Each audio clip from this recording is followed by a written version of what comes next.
Four's gonna have to soul shackle this guy. It's not even gonna matter.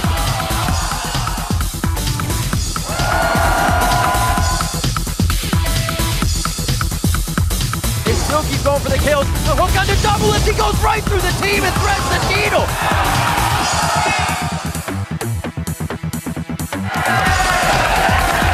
He gets double lift on the button. Goes for it. He gets a penta kill.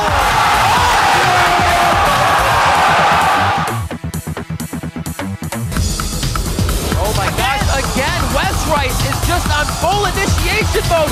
Leaky doesn't even get a chance to breathe.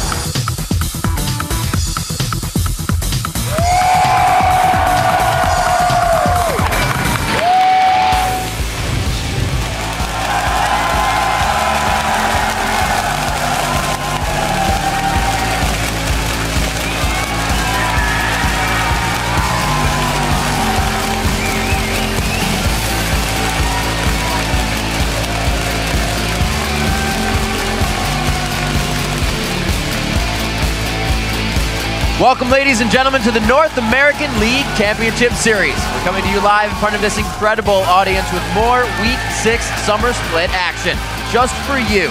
We've reached the halfway point of this split, and it's like a wild shootout with everything up for grabs.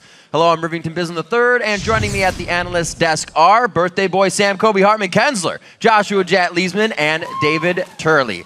That's David Freak Turley, for all of you out there who don't know. And when our powers combine, we are... I'm going to talk about some League of Legends. All right, guys, so I want to begin today with the hired guns of the Summoner's Rift, the AD carries. They've kind of been making an impact lately. The new patch has seen their relevance increased a bit, and it's a brave new worlds of builds here. Jat, start us off. Yeah, it's really interesting because everyone's had their first stab at the 4.10 patch. Europe was different than Korea, which is different than North America. We saw a lot more Tristana here in North America, where it was Kog'Maw over in Korea. And I'm really curious to see where it goes from here, whether it settles down and we end up with another tier of 80 carries like the Lucian Twitch we had all building the same item. But what I hope is going to happen is they'll be picking different 80 carries for different situations and building an item build based on what they need in the game. It's all about how they transition into the mid-game right now. Yeah, I think it definitely got a little bit better in terms of sort of parity and picking different types of champions.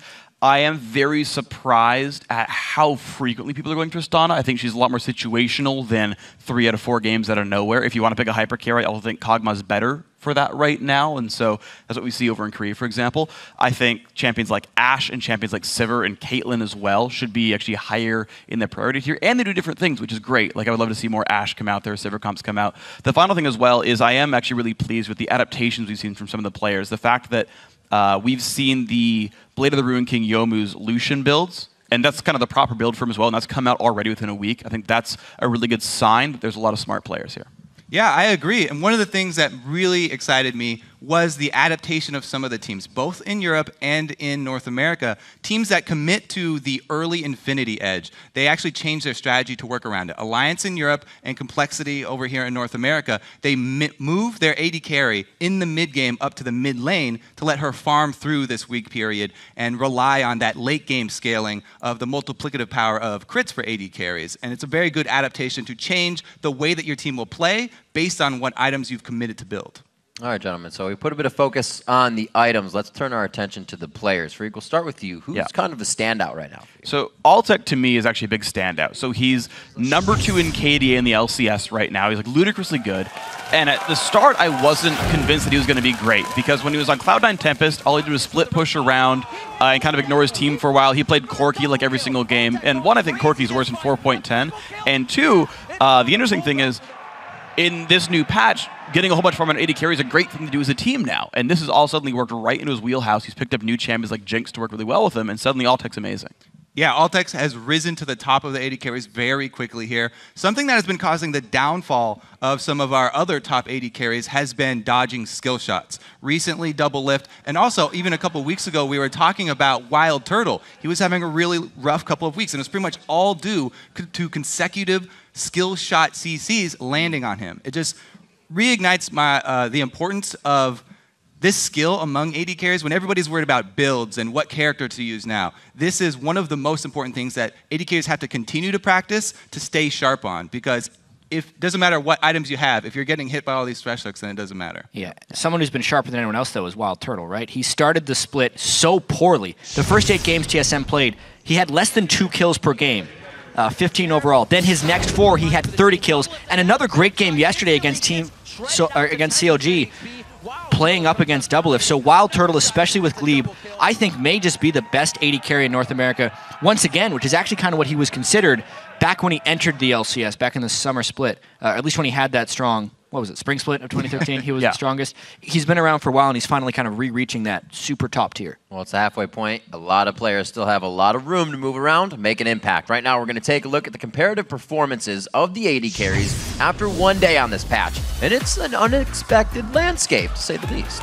Yeah, obviously just the 1 game, but you can see really who adapted the quickest to these changes for sure. And people have to remember that even though Doublelift is on the bottom of this 1 day graph here, he is still on the top of the gold generation for everybody. His gold per minute is the highest in the league still, even with that bad game yesterday. Yeah, and total kills in North American LCS still Doublelift. Like, he was having an MVP level performance this season, and it's a matter of him adapting to the changes now and not falling behind. Yeah, that was always the trouble with Doublelift, is he's been really slow to adopt the new champions, adopt the new changes. He thought AD carries were nerfed. We're seeing them carry now in 4.10. He took like 3 months to start playing Lucian himself. So if he can get up there and catch up, then he'll be fine. But it might take him more time than other players. All these changes. We can talk about the new patch and item changes, but we got to talk about top dogs as well.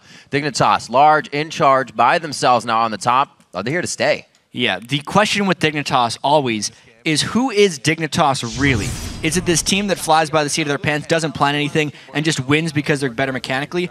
Or is it the team there where Skara tells everyone a detailed plan about what they're going to be doing in game and is actually highly organized, but they just hide it from other teams? They're the strangest #1 team we've had in quite some time in North America. Yeah, I'm going to have to say that both of these teams exist. This is a bit of a Schrodinger's Dignitas here, because yes, they are a very strong team, and at some games, they control the game all the way from minute 1 until the Nexus explodes. However, they still make mistakes, and these guys can make game-losing mistakes still. So nobody is that consistent yet in North America. It's why we really value these teams like last year's Cloud9 and SKT. When they show that type of consistency and consistently just dominate everybody in the league, that's what's truly impressive. Right now, Dignitas still have a lot of work to do. And the weird thing is that they look so good, then get overconfident over and over again. I mean, how many times have we heard Crumbs say, yep, next game, it's going to be easy. And they just don't do anything, get crushed really hard. And I know you talked to him yesterday. Very clearly did not say the game today was easy. He is done with that type of talk. You tried to fish that line out of him, too, like 3 times. Like, no, I will no longer say it was easy. It's going to be hard. And if that actually is the sort of situation now for Dignitas, where they actually respect every one of their opponents, they're going to do a lot better. I mean, this is the team that's 9-4, and in their last game of the week, they're 2-3. Like 3/4 of their losses come from being like, well, week was good, guys. Oh, crap, that last game. And so if they can fix that, then they're good. All right, we'll see how rough the road is for the teams this week. There have been a flurry of tweets calling out the LCS big plays. The first is from TSM versus CLG at Mayuamu Hinamori. Says, the hook by Glebe and the cocoon by Amazing. I can't even imagine how to get away from that. Let's roll your number 3. A lot of these ults are back up. Do we have Aphromoo in range? Seraph again in the fight, taking damage before the team really gets it. Doublelift hit up, and one after the other. The consecutive crowd control again. Amongst the chaos, he snipes another hook on a Doublelift, and then they're always doubling it with the cocoon. Yeah, so nice. Just more pain that was yesterday for Doublelift, but he's going to try to bounce back today. Also, another big play from Complexity versus Cloud9. At Jarls Pilun says, Westrice's flash over wall, then Siobhan ult into Prolly's Yasuo ult. Insane. It was pretty insane. Here's your number 2. That was nice. Oh my gosh, again, Westrice is just on full initiation mode. Sneaky doesn't even get a chance to breathe along with Lemon Nation. And holy crap, Westrice ran in right there, and they pulled off the combo. Westrice's job for the past 3 initiations has been to attack things and use the ult. They have consistently used it every time it's there. I felt like Complexity all went to watch the sequel to How to Train Your Dragon with how well they could get Shyvana to go in there and start fights up. It's wonderful. And of course, our final big play is going to be from EG versus Curse at Agent AU, tweets Pentakill and surviving. Looks like Curse has just been jinxed. The number 5 is your number 1. special. He is doing some good defense for his team, but goes down in the end. They're going to be cleaning this one up. Altec with a few more kills. A triple kill to end out the game at 7-0-4 on his first Jinx play in the North American LCS. The last shot, he gets double lift on the fountain. Going for Penta. He gets a Penta kill. Altec with the Penta kill ending. Evil Geniuses coming out so strong here. You know, I didn't even realize I said double lift in that clip. I was just so used to seeing him go down on Tristana yesterday. Whoa. Man. What happens when you're commentating? Even died on Word soup. Keep your eyes peeled for more unbelievable comments throughout our day. Then share them by tweeting us at LOL Esports. Use the hashtag LCS Big Play so you can read them on air. Taking a look at the standings in North America, we've got Team Dignitas in first with 9 wins. It's actually lonely at the top now because just one game back are CLG, LMQ, and TSM. Sharon second. Then in fifth, it's Cloud9, followed by Complexity, Evil Geniuses, and Team Cursed sitting in last.